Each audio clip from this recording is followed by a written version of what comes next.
Mark, my agent, will tell you, and you will tell me that you've got to have something in the first place. You've got to have something that people want. Yeah, you know, we all know that. And so, if you are not offering that as a stills photographer, then maybe there are opportunities. Well, look, you know, weddings, for example. I mean, what better way to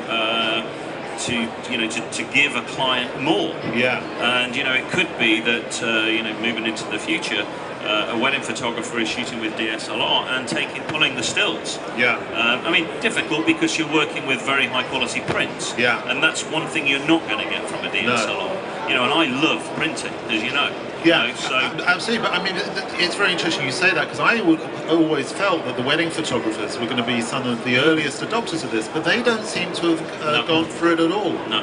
And it does seem to be far more in the fashion and the kind of photojournalist world, where the most interesting work is currently being done. I think fashion particularly, there is a tremendous freedom in fashion, because your clients are actually, they're encouraging you to make mistakes. Yeah.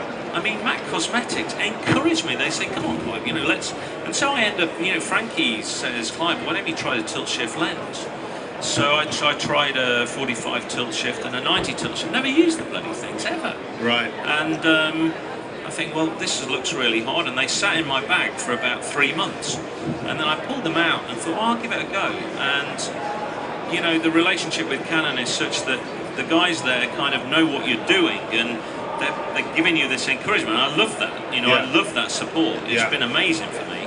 And, you know, and then I started to use tilt shift. Well, what that means is that because you've got this encouragement from your client, you're continually changing the way you're evolving, and you're changing the work that you do. So really, one of the major things that's helped you progress that work is that client relationship as well. So that identification of the client and the right kind of client to show those initial tests to is an absolute key bridge to actually turning a few tests into a commission. Well, it's, you know, it's the age-old thing, isn't it? You know, if you look at it from a marketing point of view, you know, you've got something that people want, but unless that client knows that you're there, then you're never going to do anything with it. So you've got to get out there and show people that. And then for me, that was actually just taking the opportunity with the 5D2 and going out and shooting something myself. And I have to say, it was at the time it was quite a big challenge to do that. But you know, God, I'm glad I did it now.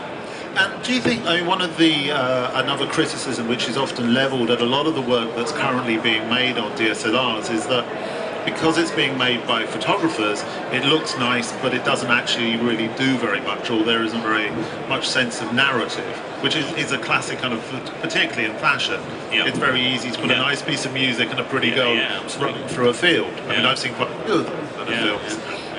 Do you think that's something that's kind of the progression going forward, is to start to understand narrative and bring that into your work? Yeah, and that's something that I'm very, very interested in, and we're already looking at doing just that. We're tentatively talking about making a film at London Fashion Week next year, and beyond that, there's the possibility of maybe shooting a documentary. But again, it's something I mean, I have to say that the first time I worked on an edit, and this is putting aside the past, what I did, you know, 20 years ago. And I worked with Al Marino, who's sitting right here now, and Al's background is the feature films. And it was the single most rewarding and exciting creative experience I've ever had.